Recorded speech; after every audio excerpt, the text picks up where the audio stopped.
In the basement of the US Justice Department, there's a file called Fanu Lanu. First name unknown, last name unknown. It's the official government investigation into the creator of Bitcoin.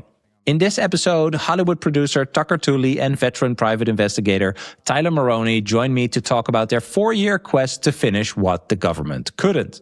We'll discuss their journey, the smoking gun clues that they found, the suspects they ruled out, and the reality of unmasking a legend. And stick around as we also explore the one thing that matters even more than a name. I think the film that Tucker and Tyler made doesn't feel like a hunt, but rather like a tribute to Bitcoin as a gift given to the world. If you are enjoying my content, it would mean a lot to me if you could subscribe to the channel and like my video to support my journey. Thanks a lot. Now let's dive in to this episode. All right, Tucker Tooley and Tyler Maroney, welcome to Bitcoin for Millennials. Thank you. Thank you. Happy to be here. Yeah, nice to have you guys here. Tucker, we met exactly on this day of recording 1 year ago in Vegas. I don't know how we got connected, but we ended up talking about this film that you were making, and it was almost coming out. I remember when we talked last year, and it took a little longer, but along the way you sent me a preview of Finding Satoshi, and I remember finishing this documentary at like 1 a.m. in the morning, and I called you to tell you that I loved it. And I think, there's a lot of ideas around who is Satoshi. There's a lot of searches, right? There's a lot of publications around it, etc.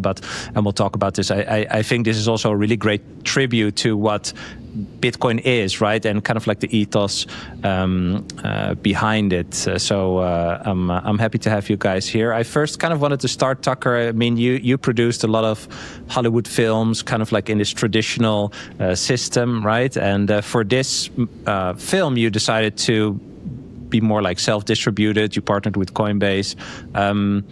Did looking into Bitcoin and the decentralization, etc., kind of like change your view on your own industry? Can you share a bit about that? Well, it certainly did on this film. And from the beginning, we were having debates initially, but I think those quickly turned into, we formed a pretty definitive opinion that we wanted to honor the structure of Bitcoin, right? So no one in between person A and person B. And this idea of being able to get the film direct to the consumer from the people who made the film without someone in between, a big company, studio or whatever, felt just more organic to the story we were telling. And we're really happy that we did it. And Tyler, you are a experienced private investigator. You usually look for people who don't want to be found for a lot of bad reasons, right? How did it feel for you investigating someone who's more like a ghost, but kind of seen as a hero globally by a lot of people? Like it's a different angle, I presume. Yeah, it's a great. It's a compliment to us when clients come and they say, look, we've been trying to achieve this thing, whatever it is, recover stolen money or find a missing person. And we've hired lawyers and we've, done everything we could ourselves, and we've kind of gotten to the end of that road and we don't know what else to do. So what can you bring to it that's new? And that's kind of what happened in this case. I mean, Tucker had this real fascination with this mystery that many of us didn't realize how kind of profound and ongoing it was. I mean, unless you're really well versed in the Satoshi mythology and the history of Bitcoin, you don't really know how well Satoshi did, hiding his identity. And it's such an achievement in this day and age, the digital world that we live in.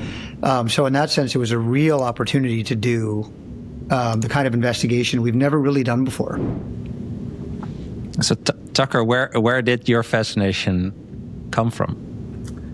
In 2020, when COVID hit and we all had to go home and lock our front doors and clean our packages, I was in pre-production on a film. We had to shut down and come back home.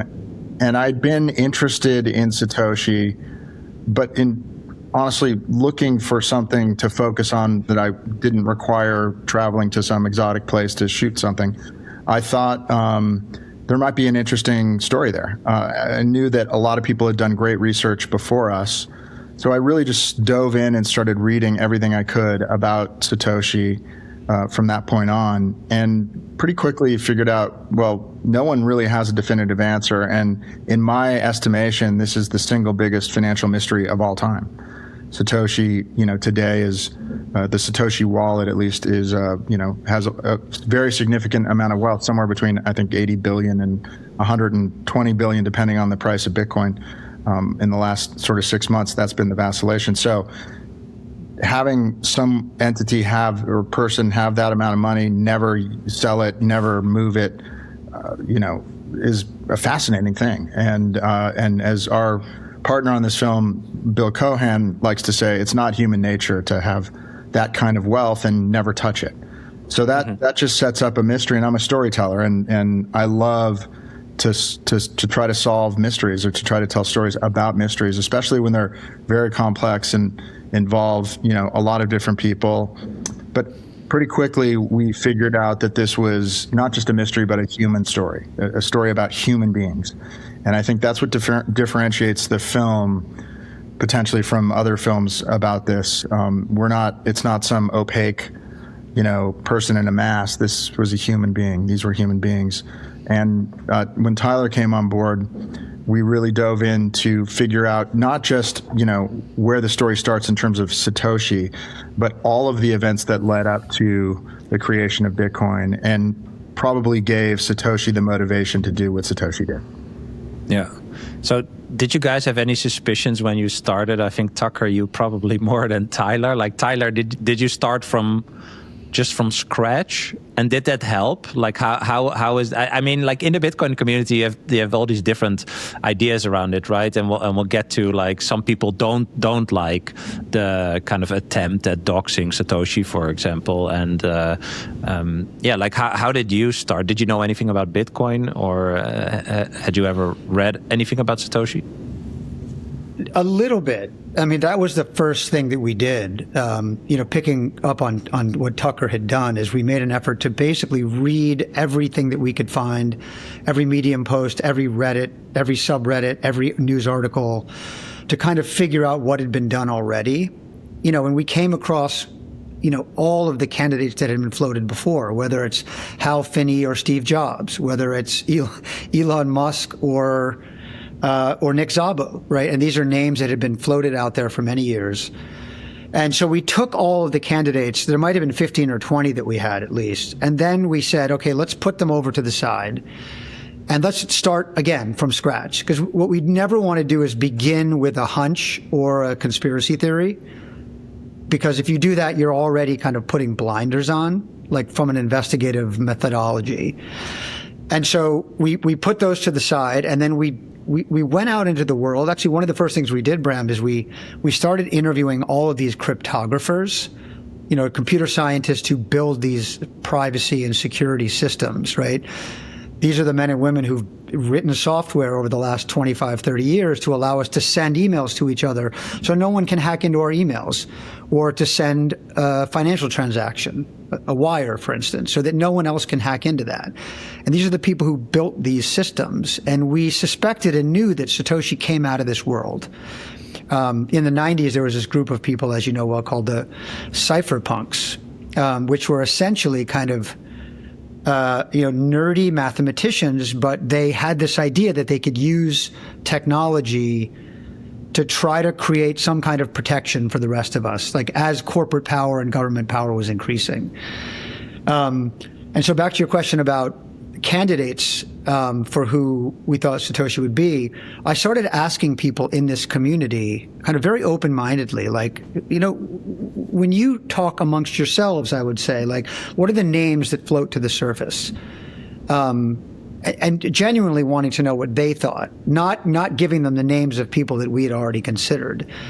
And that was a very valuable exercise, because they started naming people who were fascinating in that they had been curious about digital payment systems and various kinds of electronic cash, going all the way back to the 1980s and 1990s, which basically taught us, oh, this is a history project. Mm-hmm. So we need to understand the history so that we understand where we are today. If your Bitcoin doubled tomorrow, would you feel good about how it's secured right now? Most people haven't really pressure tested that, and I get it. Some people are comfortable taking full control of their own keys, but others want security without having to manage it all themselves. That's why I partnered with OnRamp, multi-institution custody where your keys are held across independent institutions in multiple jurisdictions. No single company can access, move, or lose your Bitcoin. Lloyd's of London insured, inheritance planning built in, and a team that walks you through the entire setup. They serve clients globally, whether you're in the US, Europe, or anywhere else. Book a free consultation at onrampbitcoin.com/Bram to learn more. That's onrampbitcoin.com/Bram. Most people stop too early with Bitcoin. They buy it, maybe move it to a wallet and think they are done. But they're not. The real questions are how you're securing it, how private your setup is, and whether you're verifying your own transactions or trusting someone else. And what happens to your Bitcoin when something happens to you? This is the layer that most people ignore, and it's the most important one. That's why I've been working with the Bitcoin Way. They help you set up self-custody properly, including privacy, cybersecurity, inheritance, and even running your own node. And they do it without ever touching your Bitcoin. They're not a custodian. They're your support team. If you're serious about this like I am, go to thebitcoinway.com/Bram, that's BRAM, to book a free call. They'll walk you through your setup, personalize everything to you, and help you get a much stronger position very quickly, whether you're a beginner or more advanced. That's thebitcoinway.com/Bram.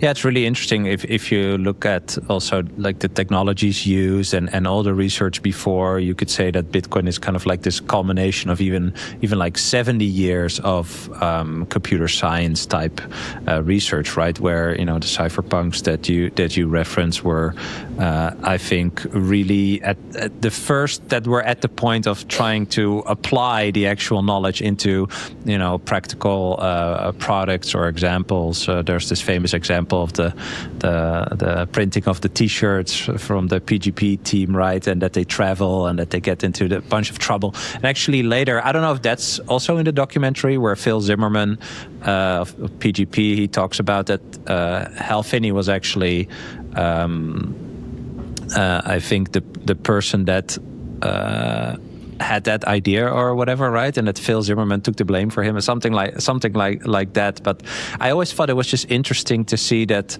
these ideas were kind of like old, but they're still relevant today, or like even more relevant today than let's say 40 years ago, right? And so I think there's an interesting tension here where there's a lot of people that are obviously very focused on privacy, right? And you guys entered a community, I think, where doxing is kind of like the ultimate sin.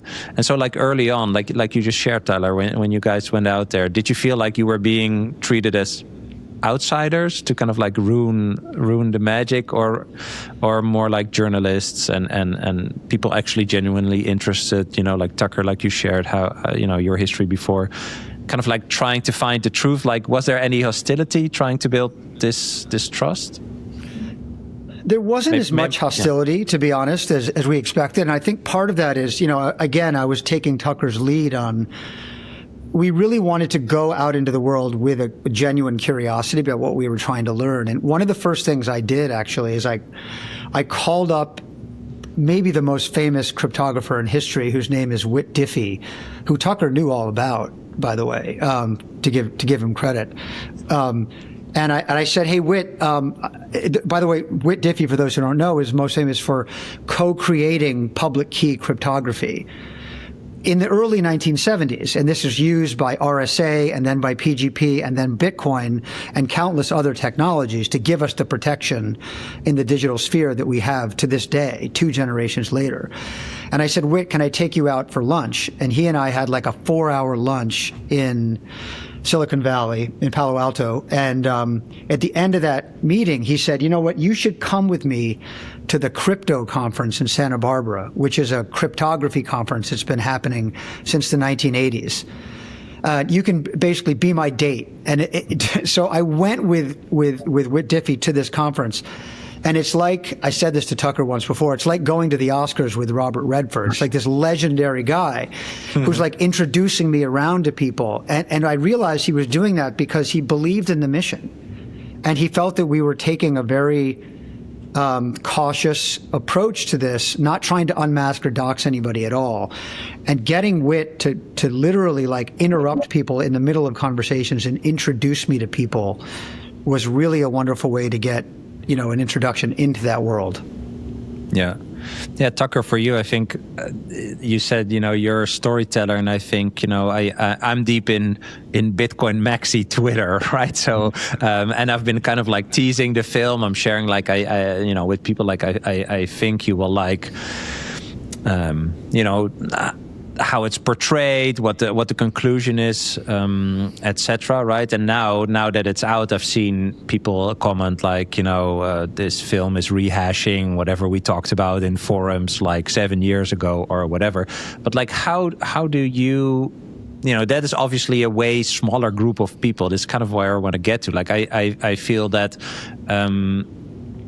you play a different role in this, just the Bitcoin story, this part of the Bitcoin story. So yeah, kind of like how do you see that, where, you know, this could all stay obscure in some internet forums or some deep, you know, little groups that go very deep, right? Or you can create a certain form of a medium and then share it with a bigger audience. Like, could you maybe share a bit about how you experienced that, I want to say, tension, or maybe also kind of share about how you view the medium of creating a documentary like this, where sure, it's a really good question. It's like a culmination of the information, right? Like, you don't have to be an internet sleuth to get a sense of who Satoshi could be. That's right, and I think the who is certainly important. The who is Satoshi, but the how and why is also really, really, really important. And when we started this movie, we wanted to encompass all of that, right? So what were the conditions in the world that led to this need for privacy? What were the conditions in the world that led to this sort of notion that I shouldn't have to be subject to putting something of value through an institution that I have no trust in or relationship with, so they can then go pass that on to somebody else and take fees in the middle. You know, this libertarian leaning idea that we should all be, have privacy. We should all have the ability to, if I wanted to send you, Bram, some money today, I should have the ability to do that without interference. And so the how and the events that led up to this creation and multiple creations that preceded it were equally as important. But I think at the end of it, we wanted to put what we thought was the answer forward, but we also wanted to tell the story of the people. It's a human story. At the end of the day, Satoshi isn't some, crazy figure somewhere. Human being with family, with ambition, with problems like we all have. That's what's relatable in storytelling, is when you can connect to the humans in the story and the reasons that they do what they do, and their brilliance and their creativity and the sadness and all of the emotional aspects of it. So that's not doxing, that's just understanding, that's context. We definitely went to great lengths to not have this come off as a, we're going to, rug pull somebody and surprise and do some irresponsible reveal. We really wanted context to help us, and I think context really helps in those situations when you understand why, how, all of the ingredients that go into something like this.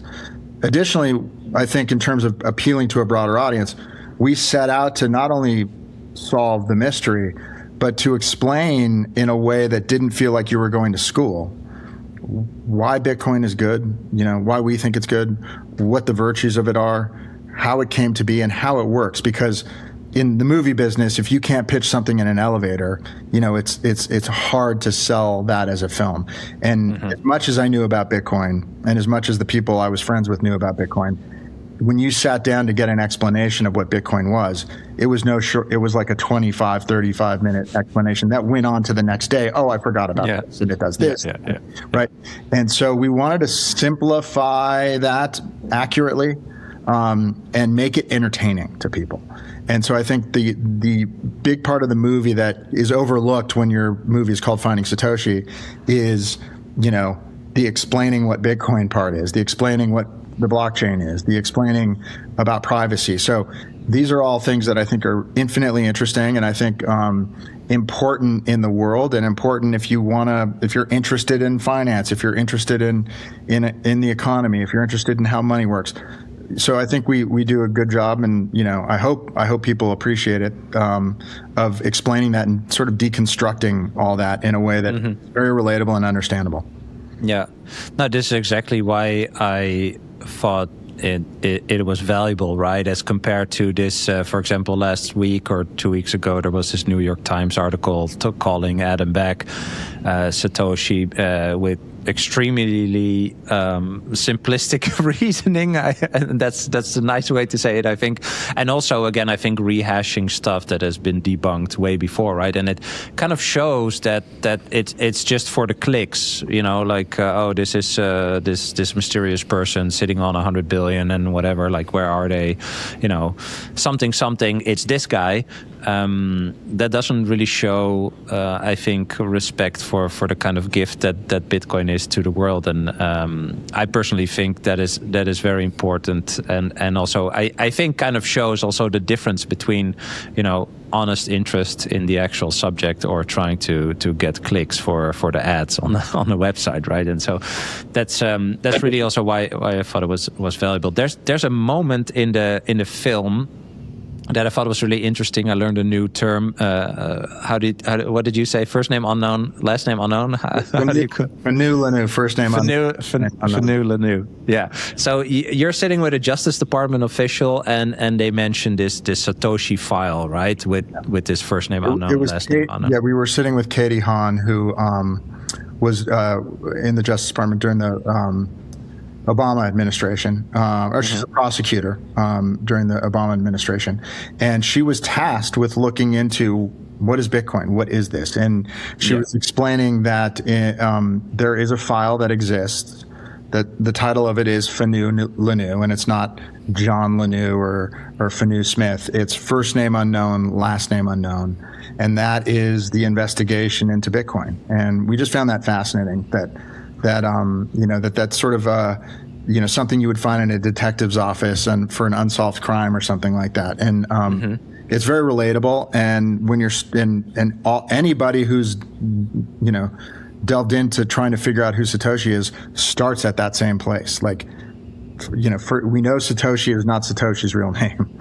So first name unknown, last name unknown is kind of the starting place of this investigation.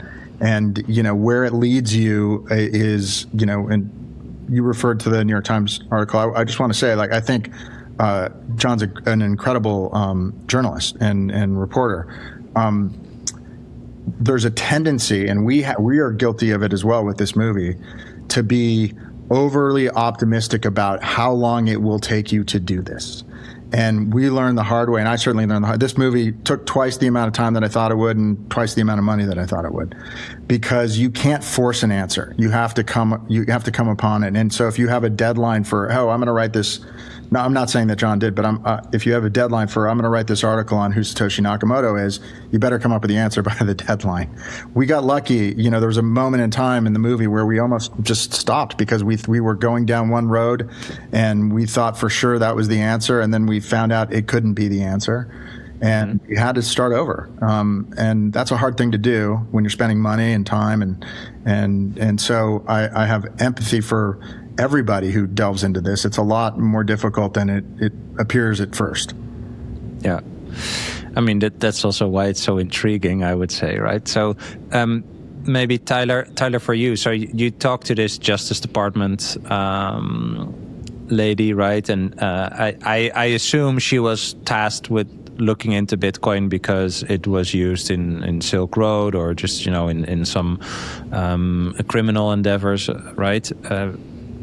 What was it like talking to her and realizing that there was this first name unknown, last name unknown? There was an actual file on that. Well, it was actually Bill Cohan who did that interview. Tucker, were you with him during that conversation? No, I was not. You were? But I think you're right, Brad. You bring an important point up, which is that she was investigating Bitcoin because it was in that period of Bitcoin's evolution and history when people heard the word Bitcoin, they probably thought criminal activity and fraud, because all of the news stories back then were Silk Road or Silk Road related, right? Because bad guys were using it. And in some ways, it was like the worst period in Bitcoin, because like this was like, it was like bad PR for a company that had no PR agency. And so, it's a natural thing for a law enforcement agency to kind of investigate it. We found it fascinating because not only, she seemed to be saying to us, not only were we looking into people who are using Bitcoin, but we were looking into the origins of it itself. It's almost like saying, who created cash, right? And what are we going to do with this new form of money, and how is it used? I don't think we know to this day if they have the answer. My personal opinion is that they never got the answer, which makes it feel all the more exciting that we have a really a good answer to that question. But I think that's an important part of the history of understanding of Bitcoin, that it did go through this phase of really negative publicity, largely around the criminal activity that was swirling around it. Yeah. Yeah, it's interesting, right? Because I think in Bitcoin we say, Bitcoin as the protocol, right? It's basically the invention of a language or math or, like grammar or chess, or it's just a set of rules. So it also isn't really that much you can ban, basically, because conceptually this exists, right? And it cannot really die. You can create a different version of it, but then it's not like chess or like English grammar or like math. And so there are many people that start very enthusiastically to figure this out, right? And I think they also run into this, not only like the intellectual wall, but also this, I don't know, like the wall of humility or something like that. And they feel kind of implied to talk about it. And so, for example, right, like you have now, of course, I don't, again, like I saw a preview of the movie, so I don't know if it's in this version, right? But I assume you don't talk about the Epstein stuff, right? Like people saying like, oh, this is Epstein. And like Epstein is talking about like, I met Satoshi, or like there's other people that communicate with him that say like, oh, I met Satoshi. And there's even this video of this special agent of Homeland Security that's like on video where she says like, I met with the 4 Satoshis and stuff like that. What do you guys think about that? Like, does the government know more than they let on? Are there 4 Satoshis and is that a thing, or is it what you said, Tyler? You just think like it's kind of a dud. It's just people talking because it's interesting. Yeah, I mean, my personal opinion, that's kind of a dud. We actually did ask the CIA and the NSA what they knew, and we filed, open records requests with the agencies. They still have not responded to our requests, which is kind of interesting. But one thing I'll add to your point about, math is that another example in the history of all this is the story of Phil Zimmerman, who you mentioned, who talked to us at length for our film. And the reason that his story is so interesting is that, so Phil created PGP, which was the first truly encrypted email system in the early 1990s.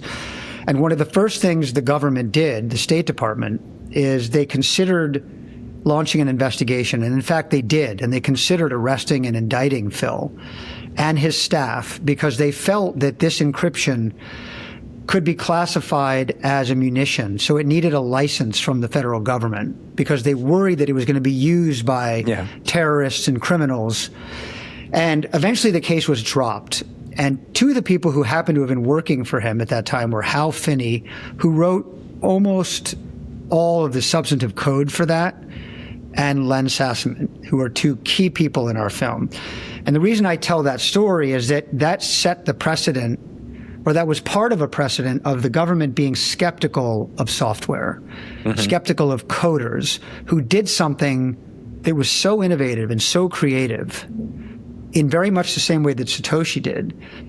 And so our understanding is that the people who worked at PGP saw what Phil went through and witnessed that attack by the government, which, by the way, eventually it was great publicity for PGP in the long run, because you can't, as John Callis, who is the co-founder of PGP, said to us, you can't outlaw arithmetic or algebra, which is essentially what they were trying to do.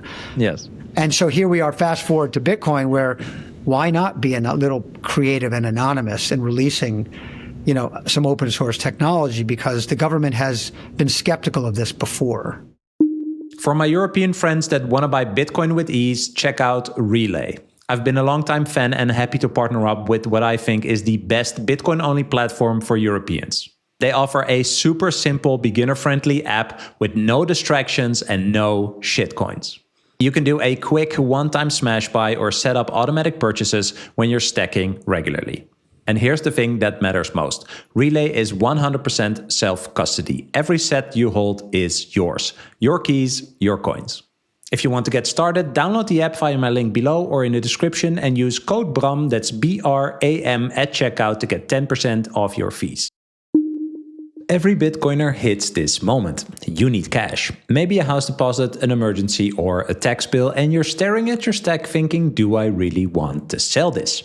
Here's the thing, you don't have to. You can borrow against your Bitcoin instead, so there's also no taxable event and your stack can keep on stacking. This is where Firefish comes in, a peer-to-peer marketplace for Bitcoin-backed loans. And Firefish isn't a lender. They built the protocol that makes this all possible, which is exactly why they never, ever have to touch your Bitcoin.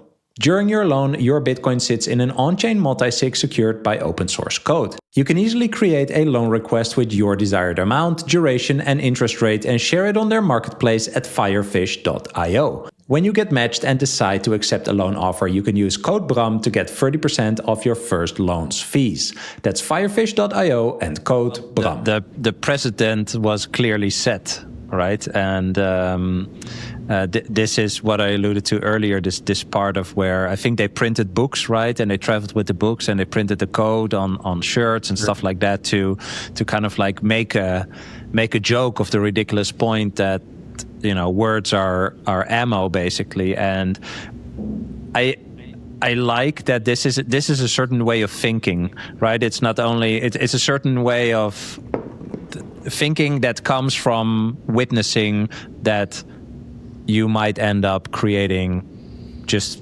using language to eventually evade what turns out to be very intrusive actions by a government that should basically leave you alone, right? And so I love that idea, or just the seed for that thinking, I think never dies. And after PGP, I think Bitcoin and like the torrents, of course, like before that, right? Which I think if you look at the branch of all the things that came together, you have this part, PGP and also the P2P torrents, etc. that eventually helped also get to Bitcoin. So I think Bitcoin kind of feels like this masterpiece culmination, because if you can transfer value without any permission, right? Like that's the ultimate kind of like. This is why people call Bitcoin FU money, right? Like this is the ultimate FU, basically, against anyone who wants to control you. So like that type of thinking, I think, is just extremely interesting, and it's not a surprise that, of course, you're looking at that corner, right? So before we kind of go to the reveal of who you ended up with, I'd love to know, and Tucker, you just mentioned, there was one point or maybe multiple points where you kind of like wanted to give up. Was there a point where the film project or a case started to become an obsession more? Like, did you get to a point where you were like, okay, I need to know this now? No, I mean, no. We were obsessed and highly interested in solving it and coming up with a concrete answer. That said, we wanted to find the right one, and we weren't comfortable, putting out something that we couldn't stand behind and that we didn't believe in. And so I think the temptation at that moment in time was, maybe we just stop. Like maybe we just stop because, we were definitively down a path, and we were literally going into a phase of, okay, we're going to start finishing film. And, that turned out to be really good luck for us, meaning the movie is infinitely more interesting. We got a lot more great interviews that we would not have otherwise had in the film. And I think the answer is right. So thank goodness for that. You just have to, these things are expensive, right? So as you go, you're spending money, and you don't know when that's going to stop. And so we had to, try to be, we did it all on a, as economically as we could. Tyler was flying around the world in coach, not in first class, and and we were, and we were sort of doing the best we could. The obsession came when you start to feel like there's a line that you can follow and you think you're on the right path.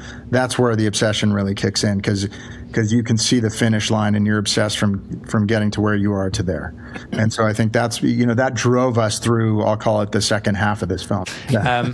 I think there's a common critique that people that investigate Satoshi only kind of like look at the known suspects, right? I mean, Tyler, you just mentioned, right? We just started reading about what has everyone been saying, etc. Is there a version of the world where the real Satoshi is someone whose name has just never been mentioned, you think, or is it just are the breadcrumbs too hot, basically? I mean, my personal opinion is like we got it right. Having said that, we've never said things like case closed and this is a smoking gun. Like our job was really to try to like gain insights into this world and to learn as much as we could, and then to get the people in this world to talk to us, right? And so that's why we got the spouses and the best friends and the former colleagues to go on the record and be very honest and open, and in some cases cry because they remembered these people with such dear feelings. But having said all that, like there were plenty of suspects, by the way. Remember, Tucker, we came up with the names of people who had been interested in digital cash, were excellent coders in C++, and died in a car accident like in 2012. Yeah. Right. Like, yeah. And that's a real example. Mm-hmm. And many people like that who we said, okay, we need to keep these people up on the board, right? We have the red string. We got the whole detective thing going. And it wasn't until we really started getting traction with the people that we landed on, who I can talk about as soon as Tucker gives me permission to say, that we started to feel like we were going. And the first person who gave us that, Bram, was John Callis, who was the co-founder of PGP, who was very good friends with Hal Finney, knew Len Sassaman very well. And by the way, John Callis is today the moderator of the Metzdowd email list, which is exactly where the Satoshi white paper first appeared on Halloween 2008.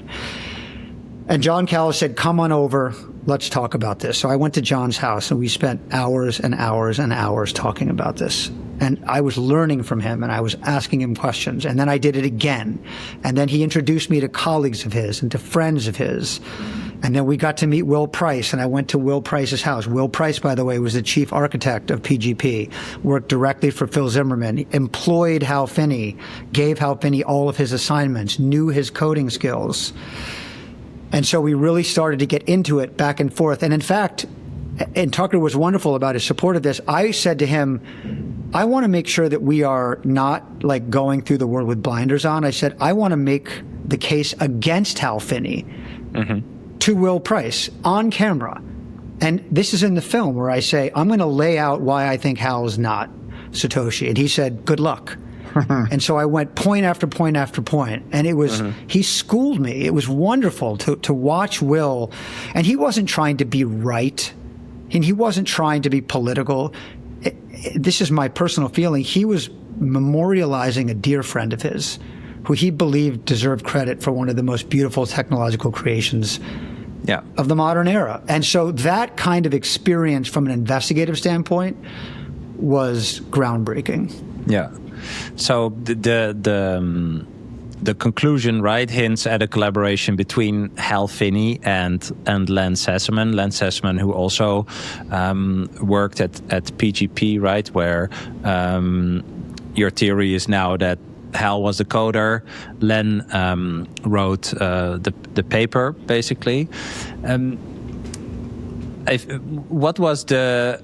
I want to call it a smoking gun, right? But like maybe it was that moment that you just mentioned. But that's also what I really liked about the film, is that you see what you just said, right? Like they are memorializing or just remembering a person that had very deep motivation for the creation of something possibly like this, right? That's how they talk about him, and then later also the people that are connected with Len.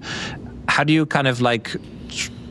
What's the trade-off between like seeing that and sitting there with someone, but also, Satoshi was like super active in forums, right? And then I think in the film you also talk about, that people had a lot of these alternative names and they talk to themselves and etc. Right? Like, so how do you kind of like have that trade-off between having a feeling of someone is describing, the perfect picture of Hal, having the skills and the ideology and whatnot to be able to create this, versus, okay, how do you connect that practically? And for example, there's the point where Hal goes to this race, right? He does, that's the famous picture of Hal Finney, but then Satoshi is also active. Like, how do you kind of like comb through that stuff to get a clearer picture?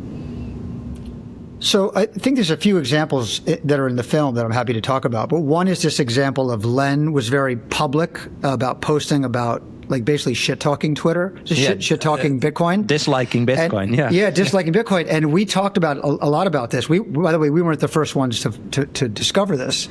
It had been known. And so we said, who can we call to ask them about this, about Len's activity? And so we called his very best friend in the world, Bram Cohen, who's an amazing participant in this film. Bram Cohen, by the way, who runs Chia, the cryptocurrency today, and is the inventor of BitTorrent, which in many ways is very similar to Bitcoin. And then Meredith Patterson, Len's wife. And both of them told us things that were so powerful and so useful in helping us understand. Like Len, for example, Meredith told us, when I said to her at one point, is it possible that Len was involved in creating Bitcoin or created Bitcoin and never told you? And without missing a beat, she said, yeah, of course. Like, to her, that was like something that was very possible. But I think when we think of Bitcoin today, we think there's no way someone creates a multi-billion-dollar asset and doesn't tell their spouse, right? But back then, that's not what it was. It was like a brand new technology that was still being like designed essentially in the first couple of years by a small group of cryptographers and enthusiasts. And then with Bram Cohen, the example was, why would Len speak badly about his own invention? And he said, like, quite matter-of-factly, well, it's a perfect way of helping create the anonymity around this, right? It's like a deflection. Mm-hmm. And so it was wonderful to get their almost very matter-of-fact responses to that. And because of who they were and are, and because of their connection to Len, best friend and wife, right? These are not people who knew him in high school, right? Arguably the most important people in his life, or some of the most important people. And willing to talk to us about this felt very powerful. But I'll let Tucker pick up on what I was mentioning. Yeah, I mean, I think that you said it really well. Specifically with regard to that, the sort of idea that you want as many different points. If you're trying to create something and you're trying to do it pseudonymously and not have people understand who it was, you're going to attack it. You're going to attack it from different voices. You're going to try to throw people off the scent. And we learned in that interview with Meredith that Len was an expert at that he studied stylometry or stylometric anonymity, and she talks specifically about that methodology and about how Len was really a student of that, and many people at the time were practiced the same thing. So I think that's just a really nuanced and specific thing that that speaks to why he would do something like that. Yeah, you had Len's wife on camera. Eventually, also Fran, Finney, Hal's wife. I saw a tweet of Fran where she shared, that you approached her in 2023, that she didn't really want to participate. I've seen an earlier interview of Fran Finney where she talks about actually being swatted, I think, when Hal was still alive, but like very sick, like bedbound and stuff, which I don't know the details of that story, but that sounds terrifying for her, of course, so I understand the apprehension. Why or how did you convince her to actually talk to you? Like, she's probably the most public relative of any of these, possible suspects of being Satoshi, and makes a lot of sense that she doesn't want the publicity. Like, why? What turned her around? Well, first off, we always knew that having her in the film would be very important for us. And we tried, as you referenced, we tried several times. Tyler reached out and had some communication with her, and she really dismissed wanting to be involved at all. Ultimately, we finished the film, and I think that was the version of the film that you saw about a year ago. And we were very happy with where it was, and we felt that in many ways it was the opposite of a sort of doxing story, and it really honored, Hal's contributions, and many of those who led up to Bitcoin's contributions. And so we wanted to try a second shot, and we were fortunate enough to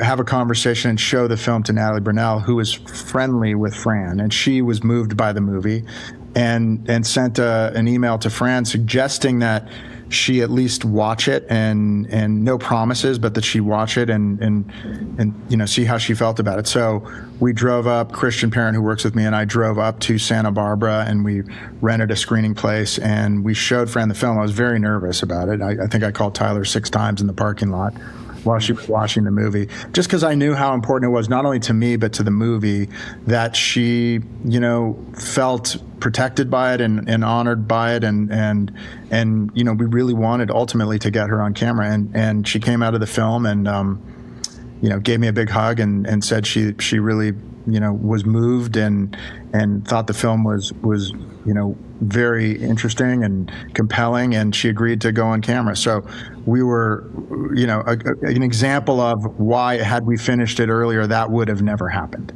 And so we were fortunate in that, and we feel really lucky to have her in the movie. She's a wonderful person, just a very genuine and sweet person, and we're very protective of her because of what's happened in the past with her. And so we kind of wanted to make it very clear at the end of the movie that, we've done work, on whether she could potentially have any, keys or anything like that, or any Bitcoin, and she doesn't, and we're very definitive on that point. We just don't want anybody sort of chasing that any more than they have in the past, and we want to protect her in that regard. But I think she was really an important part of the movie, and the sentiment and what she said and how she talked about how comes through. Again, it's the human story. It's, this is a husband and wife who loved each other and cared for each other and knew each other, and she maintains, and we respect this, and we put it in a card at the end of the movie. She maintains that, while she thinks, Hal certainly could have collaborated, and I don't want to put words in her mouth, but there's a lot saying that he did collaborate with Len in the time before the code was released. Both of them, she knew that they were in conversation and that they knew each other, and she still believes that Hal is not the one who called himself Satoshi, and that he did not mine the 1 million Bitcoin. But look, we believe that Hal was integral, and it's an interesting thing to talk about, because who gets do you go all the way back to, PGP and give credit to those people for Bitcoin? Everybody gets a little bit of a slice of credit leading up to this invention, because without any one of those individual pieces, it would not be what it is. So I think ultimately it feels to us, and it felt to us, and we stand by it, that Hal and Len are the two that contributed the most in the end there to get this online. Yeah. I think the part about, it's the combination of different types of of technologies that eventually culminate into Bitcoin, right? And I think the big invention that Satoshi did was solving the Byzantine general problem, right? Which is eventually also a game theoretical type problem, which is one of Len's expertises, right? So that makes a lot of sense combined with the technical work that Hal did. And so on that the game theoretical part, I wanna talk about like one smoking gun type of evidence that people are talking about now, like on the internet. We kind of mentioned it before we started, but I want to have it in the recording, right? Like in the white paper, there's only a few citations, right, of sources, and the second citation is about like a very obscure book or print-only paper, right? That was released at a conference in 1999 in Belgium, and it was very hard to find. Like you could only buy it at the University of Leuven in Belgium, where Len was active at the time. And when we talked before, you mentioned that you thought you saw the book, or you saw the book on the shelf, right, in the home of Meredith, of Len's wife. And now there's people online that say, hey, there's a picture on his Flickr account that shows his bookshelf, and you see the book there. Could you kind of elaborate on if this was the actual paper or the actual book or not? Like, did you use that part? So we didn't use it in the film because we couldn't verify it, and we did. Someone actually after we finished the film reached out to Bill Cohan with this information and a screenshot of the Flickr account and the bookcase in the back. And just in doing our own work, and Tyler worked a little bit on it as well, it appears that is not the right edition that was cited in the white paper, kind of when you go in and you look at the date of it. So, we just didn't feel, like that could be used as a piece of evidence. It's obviously interesting, but those, after those conferences, many of those books were distributed to the attendees of the conference. And this one, at least the one in the Flickr picture, appears to be from a post white paper, conference. So, yeah, interesting, because it was a game theoretical book, yes. Right? So, there's no doubt that as you point out, a lot of this stuff was floating around, and there was a general interest, as there would be today, if technical people, if some revolutionary conference, put out or impactful conference put out a book, everybody would want to look into it and read it, whatever it was about. So I think that these were, while they were rare in terms of the general public, in this small circle, or respectively small circle, they were popular, and a lot of people looked at them and read them. Yeah. For you both, kind of to wrap up some questions, did your personal appreciation for Bitcoin change after understanding who likely built it? Like you had a certain outset from the start. You both had different starts, right? How did your thoughts around this evolve? And has Bitcoin become bigger in your life? Go ahead. I mean, I suppose my answer is a version of what I said earlier, which is that I gained a real appreciation for the original motives for what went into the creation of Bitcoin that I still think to this day is lost for many people. I mean, and this is why I think some people say it's not relevant, because many things, right, like Listerine, gunpowder, bubble wrap. These are all inventions that were created for one reason and we use them for another, right? And Bitcoin is like that too. And I think that's part of the beauty of Bitcoin, that it's evolved with the community, right? Because Bitcoin was released as open source software. There's no CEO, there's no board, there's no corporate entity, there's nothing. It's just software. That's all.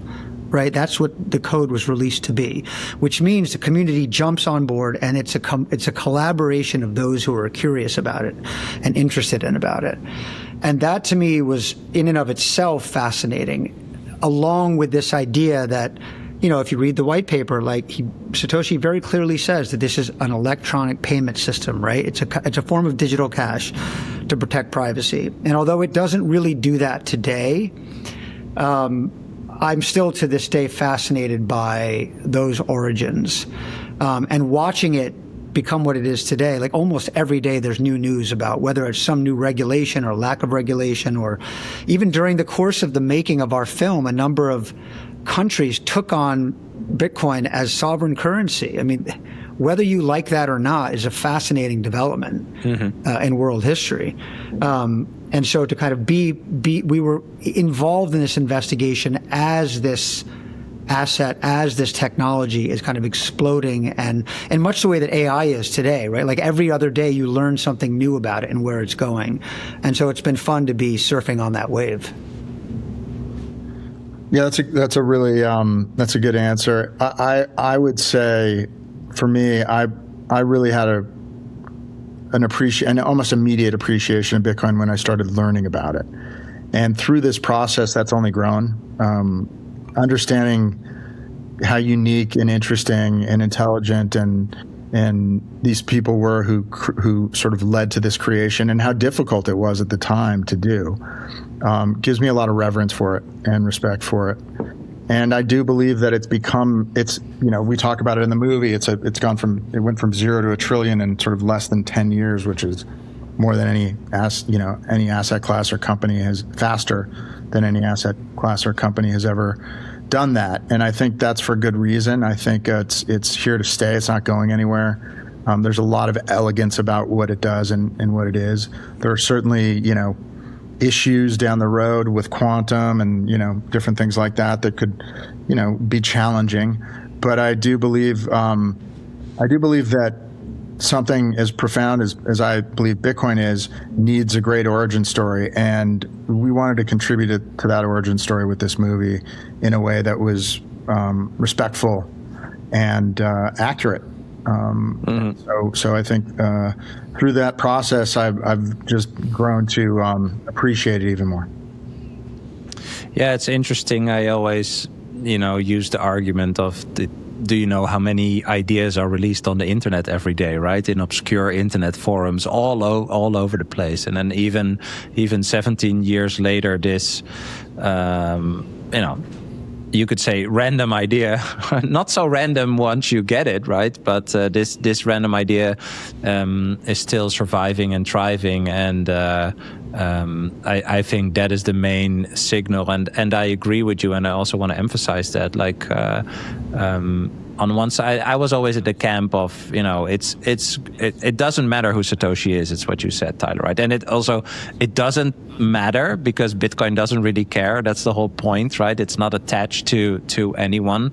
But I do think it's cool that, and I've talked to many people on this podcast now that come from many different backgrounds and interests and ages and whatever, there's so many people that are drawn to Bitcoin in their own way, with their own creativity and skills and history. Tucker, you have a lot of history in telling these stories. So I think it's actually very cool that you felt compelled to tell that story, like you just said, right? Like that origin story is great, and I personally don't think it changes anything about Bitcoin.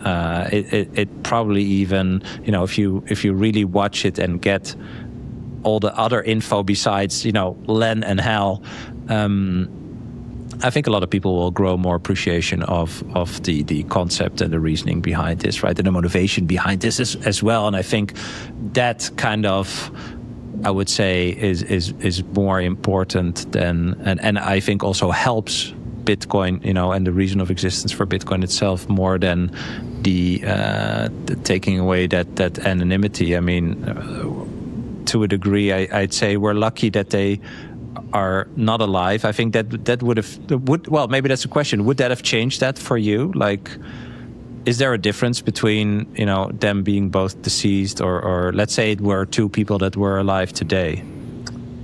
Sure. There has to be a difference. And I think that, as is discussed in the, as is discussed in the movie, if you have people who have created something and they're alive, they're looked at as founders almost. And so the attention goes as much to the creation as it does to the people who created it. And what they say or, decisions they make become very public. And you can vacillate in terms of what you might feel about those people versus what you feel about their invention. I mean, it doesn't take much imagination to think about, past creators, whether it was Jobs and Wozniak or Elon or whatever, who have created incredibly brilliant things, which have become, mass distributed and used, and they're changed the world and impacted people's lives. And sometimes, one of them's in the headlines, or one of them has been in the headlines, and everybody swings in one direction and then swings back in the other direction. So I think it's impossible to sort of separate those two things. I love that that the attention right now and in the past has really been on the actual creation, as opposed to, the lives of the people that, created it. But I did want to, and we thought it was really, really important to get into those people's lives and again, honor them, because what they did was pretty incredible and brilliant. So now that the film is out and people are discussing, your conclusion, how have the reactions to the film surprised you, Tyler? Oh, that's a great question. I mean, it's been largely very positive, which has been wonderful, because in some ways that's a kind of validation of all the work, the hard work that we put into it. The fact that in the last year there have been two other projects like this, the HBO film Money Electric and then the New York Times piece a few weeks ago, I think, I personally welcome those, right? Because it's smart people, whether it's Adam McKay or John Carreyrou, the journalists, taking a shot at this. We disagree with their conclusions. We have our own, but it's been wonderful, as is evidenced by this podcast. And I want to thank you, Bram, for asking such smart questions. Because, to Tucker's point, it's more than just who, but why and what kind of person.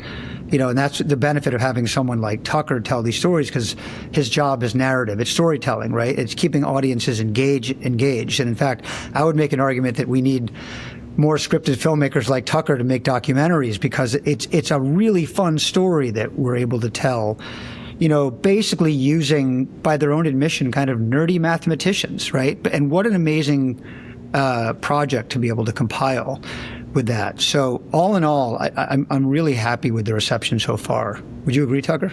I would, yeah. I mean, I think that people seem to generally really appreciate the effort and the movie, and we're getting a lot of positive feedback. So anytime that's the case, it's great. Obviously, there are people who disagree or have their own conclusions, and that's never going to stop. We won't be, I doubt, the last documentary on Satoshi. I think there will be more, and that will continue to happen.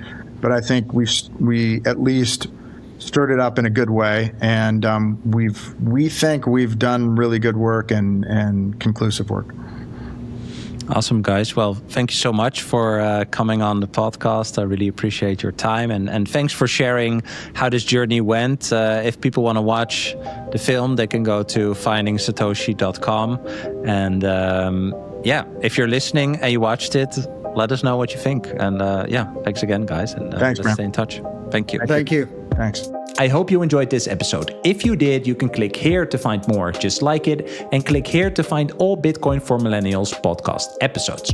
Also, if you want to help me shine a light on the message of Bitcoin, please like this video and subscribe to stay connected. I hope to see you for our next episode. Bye.